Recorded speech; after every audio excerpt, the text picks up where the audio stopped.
최근 폴란드가 새로운 한국의 형제 국가로 각광받고 있습니다. 이번에는 한국산 FA-50 전투기 계약까지 마치며 흑표전차와 K9 자주포의 대규모 판매에 이어 한국 무기 판매의 초대박 행진을 이어나가고 있는데요. 이것은 시작일 뿐이며 아직 폴란드는 한국산 무기들을 더 도입할 의향을 보이고 있어 폴란드의 후속 무기 도입 사업까지 모두 진행이 된다면 최대 50조 원어치 규모의 무기를 판매할 수도 있을 것으로 전망되어 잔뜩 기대감을 높이고 있습니다. 폴란드의 이번 무기 도입 사업은 냉전이 끝난 이후 세계 최대의 무기 도입 사업으로 21세기에는 도저히 전례를 찾아볼 수 없는 어마어마한 규모의 무기 도입 사업으로 전 세계의 이목이 한국과 폴란드에 집중되고 있습니다.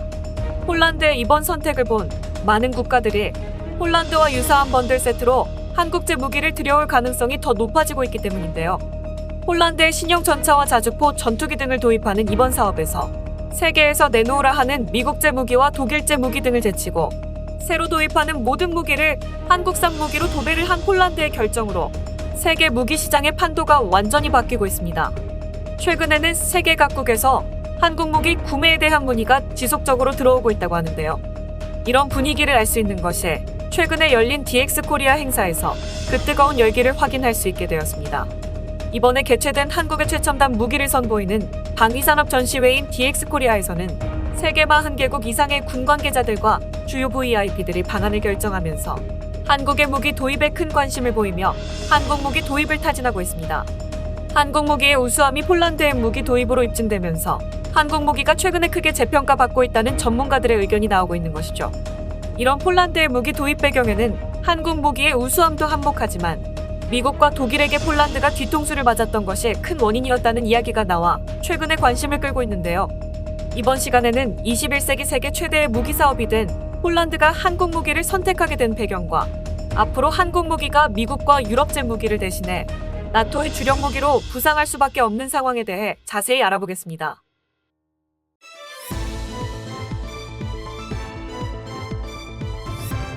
Global News Korea. 무려 20조 원이나 되는 규모의 한국산 무기 도입의 계약을 한 폴란드는 한국산 K2 흑표전차 980대, K9 자주포 600대 이상, FA-50 경전투기 48대를 포함한 엄청난 물량의 규모의 무기를 도입하여 군대를 무장할 계획을 진행하고 있죠. 21세기 들어 최대 규모의 어마어마한 무기 도입 사업으로 전 세계 국방 관계자들의 관심이 폴란드의 한국 무기 도입에 쏠리고 있습니다. 2차 대전 당시 국방력이 약해 독일과 소련에게 짓밟혀 본 적이 있던 폴란드는 그 어떤 나라보다 약소국의 서름을 잘 알고 있는 나라입니다. 이번 우크라이나 전쟁을 보고 큰 위기를 느낀 폴란드는 긴급히 군의 증강을 선언했는데요. 당장 15만 명인 현역병을 25만 명까지 늘리고 예비군도 2배 이상 늘리는 대규모 군체제의 개편을 선포했습니다. 군의 규모를 2배로 늘리는 만큼 대규모의 장비의 구입을 선언하며 이번에 한국과 대규모 장비 계약을 체결했죠. 사실 처음부터 폴란드가 모든 무기를 한국산 무기로 고려했던 것은 아니었습니다. 처음에는 미국제나 독일제 무기 등을 도입하기 위해 검토하기도 했으나 가장 현실적으로 한국 무기만큼 자신들을 만족시킬 만한 무기가 없다는 판단을 내리고 한국산 무기로 결정을 하게 된 것인데요. 폴란드는 미국에게 구매한 무기에 대한 공급이 제때 이루어지지 않게 되면서 약속을 제대로 이행하지 않는 미국에 대해 뒤통수를 맞았다며 크게 실망하고 있다는 소식이 들려오고 있으며 독일에 대해서는 폴란드에 지원해주기로 한 레오파드 전차에 대한 약속을 독일이 제대로 이행하지 않으면서 폴란드 대통령까지 나서 분노했다는 이야기마저 나오기도 했습니다. 이에 폴란드의 치문 친코프스케 벨세크 외교차관은 독일의 주간지인 슈피게를 통해 탱크를 교체해준다는 독일의 약속은 기만적 계책이었다며 독일에 대해 크게 비판하며 화를 내기도 했죠. 이 같은 상황에 폴란드는 자국의 군대를 무장해야 하는데 시간 약속도 못 지키는 미국과 독일이 폴란드의 기준을 만족시킬 수 없다고 판단한 것입니다. 이런 배경에서 폴란드는 미국과 독일의 무기를 제외해버리고 한국의 무기를 도입하게 되었습니다. 가격과 성능, 그리고 자신들이 원하는 시기에 무기를 받을 수 있는 조건까지 모든 것을 만족시킬 수 있는 나라가 전 세계에서 한국밖에 없었기 때문입니다. 미국이나 유럽은 군수 공장들의 신규 생산 라인이 닫힌 지 오래이기 때문에 전차를 구매하려고 해도 다시 공장 라인을 만들어야 하며 그로 인해 시간과 비용이 엄청나게 발생하게 됩니다. 이 때문에 언제 생산될지도 모르는 상황이지만 한시가 급한 폴란드에게 미국은 돈만 받아먹고 무기에 대한 인도도 제때 해주지 않고 있던 것이죠. 그에 비해 한국은 북한과 언제 전쟁이 일어날지 모른다는 군사적인 긴장감으로 인해 항상 무기 공장을 가동하고 있으며, 또한 한국군의 무기 도입 물량이 많기 때문에 규모의 경제가 작동하여 상대적으로 무기가 저렴하죠. 유럽이나 미국의 무기가 좋아서 비싼 게 아니고 한국의 무기가 나빠서 저렴한 것이 아닙니다. 성능은 오히려 IT 강국인 한국의 첨단 기술이 들어간 현재 한국 무기가 훨씬 더 뛰어나다고 평가되고 있는데요. 대표적으로 지상전의 주력 무기인 전차를 예로 들어볼 수 있습니다. 폴란드가 무려 980대나 도입을 선언한 K2 전차는 세계 전차 랭킹 3위 안에 드는 최고 성능의 전차입니다. 그 앞에는 독일의 레오파드 2 전차와 미국의 M1A2 전차가 있는데요. 하지만 폴란드가 이 앞에 두 전차를 제치고 K2 전차를 택한 것은 이유가 있습니다. 미국제와 독일제라서 믿을 수 있다는 국가적 신뢰성에 뒤에 가려져 있지만, 앞에 두 전차는 치명적인 결함들을 몇 가지 가지고 있기 때문인데요.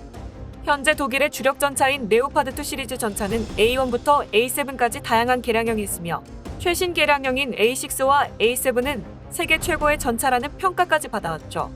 세계 최고의 기계장치를 만드는 독일이라는 허상에 가려졌던 이 전차의 실체는 사실 80년대에 나온 구형 자체로 이제는 더 이상 개량이 불가능한 구식 무기였습니다.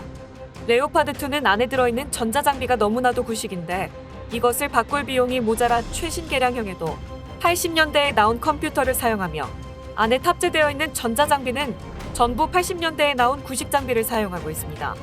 최신 개량형이라는 레오파드2 A7 모델은 경쟁 상대인 한국의 K2 흑표에 비해 30년은 뒤처진 전자장비를 탑재하였다고 밝혀졌으며, 심지어 러시아제 전차보다 뒤떨어진 전자장비로 인해 터키군이 레오파드2 전차를 시리아전에 투입하였다 엄청나게 큰 피해를 입은 사실이 밝혀지기도 했습니다.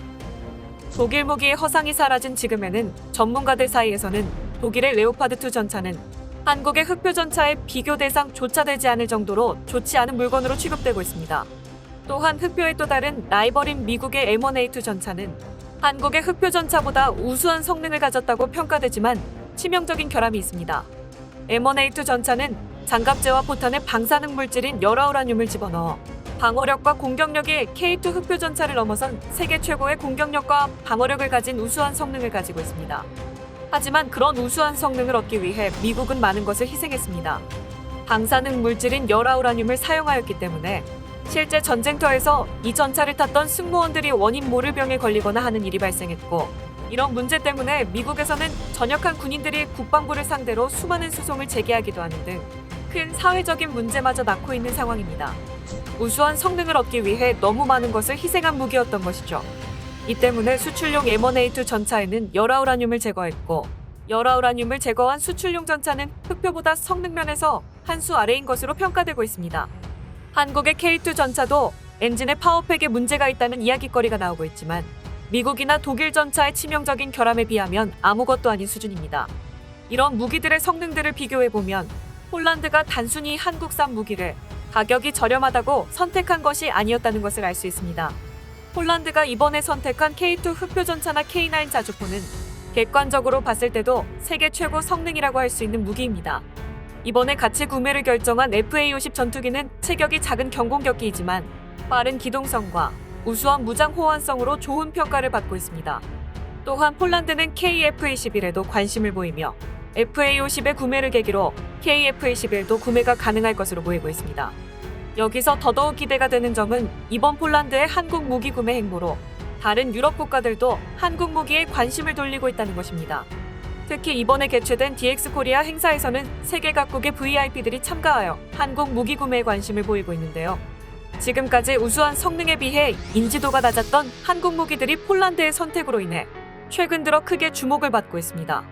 폴란드는 미국제, 러시아제, 유럽제, 한국제까지 모든 무기를 다 사용해본 국가로, 그런 폴란드가 다른 나라의 무기를 다 제치고 한국제 무기를 선택했다는 것은 그만큼 한국산 무기가 뛰어나다는 것을 증명한 셈으로, 이것이 한국 무기 도입을 망설이던 많은 유럽 국가들에게 자극을 주고 있다고 평가되고 있습니다.